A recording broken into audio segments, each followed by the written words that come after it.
Our rebuttal, we wanted to start off hitting a couple main topics on economics and health outcomes, as those are the two goals that we're trying to reach.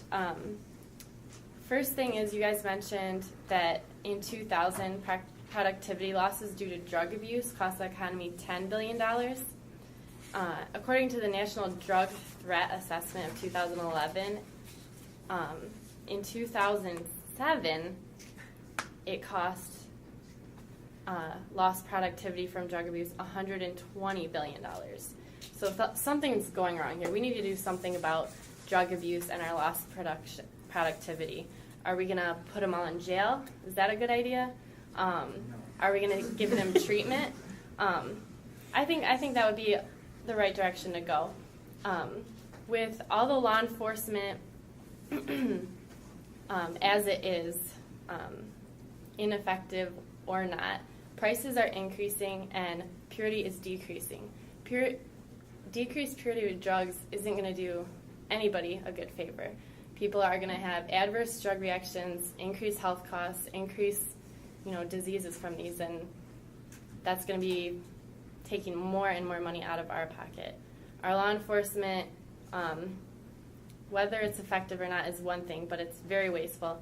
The DPA implemented programs in California to eliminate wasteful law enforcement, prosecution, and prison expenses and put people in treatment and recovery programs, and they saved California $2.5 billion. So programs like these do work. And then on to some of the health benefits. Okay, in Portugal, after they implemented the decriminalization, you saw the HIV, AIDS, hepatitis, all these diseases went down. So these deaths went down due to the drug use. The treatment programs were made possible by this decriminalization. And so with all this preventative health, it saves a lot of money in the long term in healthcare costs. Drug seekers can seek treatment without any fear of prosecution, so they're not scared to go in, get treatment, and it just saves a lot of money in healthcare in the long run. Okay. You guys mentioned the stepping stone hypothesis, saying that if you make it the drugs more available, suddenly either non-users or people who are using low substance abuse drugs would move on to more addictive, more harmful drugs, such as heroin. That just wasn't seen with Portugal. The percentage of other substances used remained roughly the same as it was, remained roughly the same as before they were decriminalized. So that doesn't really apply in this case, and it was over a study of 10 years, and if it hasn't happened by that 10-year period, it doesn't seem likely that it will happen after that. And looking at Portugal's decriminalization, as well as the Cato report that has come out, where a lot of these statistics that have been quoted today have come from, there are some serious flaws in logic. One is and some points that are not applicable to the U.S. So one is they did a ban. So they say if you're a repeat offender, what we're going to do is we're going to ban you from visiting nightclubs.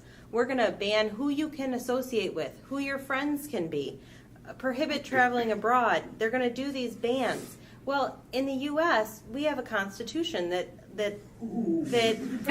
limits that protects our freedoms. And one of the things that's going to happen there is the only way you can limit people's activities like that is through criminal prosecution here in the U.S. You'd have to be on parole. So having bans like this are going to be an infringement of our civil liberties here in the U.S. Another point that they failed to mention was that the police are kind of split on how they view. There's some police that are hopeful and say, oh well, if I give them a citation, they'll get in treatment. But there's a lot more that just say, well, since they're not going to have any infraction, I might as well not write the citation. And that kind of leads into the drug tourism argument. And that's like, they say that 95% of the people who are cited are Portuguese. And you have to wonder how much of that isn't the Portuguese police avoiding writing citations for tourists. Because a country like Portugal, where do you think most of their gross national product, their gross domestic product money comes from? Well, it's going to come from tourism. So now, if you're out on the streets and you're arresting all the tourists that come to your country, chances are that money's going to drop, and there's going to be a potential source of revenue that's gone. Additionally, they mentioned that hard drugs remain constant, and that's true, but the amount of cannabis use has increased.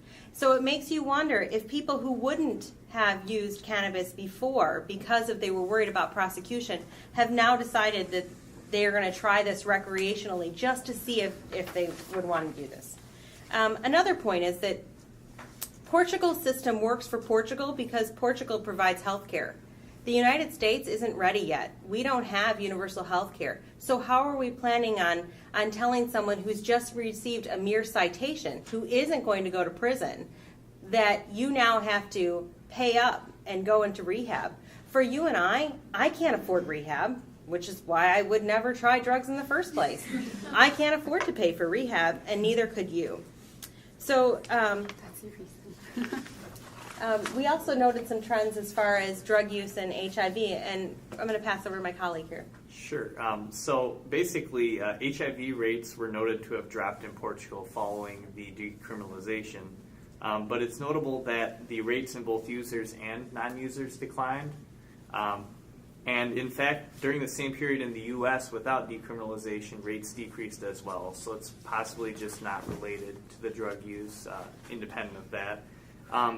Also, it was noted that there was a decrease in the use of certain hard drugs, or the levels remained constant in Portugal following decriminalization. And that could be related perhaps just to drug trends, people switching to other drugs, other forms of drug use. There's not enough statistics and not for long enough to say that there wasn't an increase during that time period as a result. As was mentioned in the first part of the debate, the statistics that were used in that Cato report are seriously flawed. They did this based on a survey, and the survey only surveyed 5,000 people in the United States compared to almost 2,000 in Portugal. Well, we have a substantially greater population. Again, I say that the Metro Detroit area serves as a good model for the major cities of Portugal combined. So there is a serious problem with their logic there. I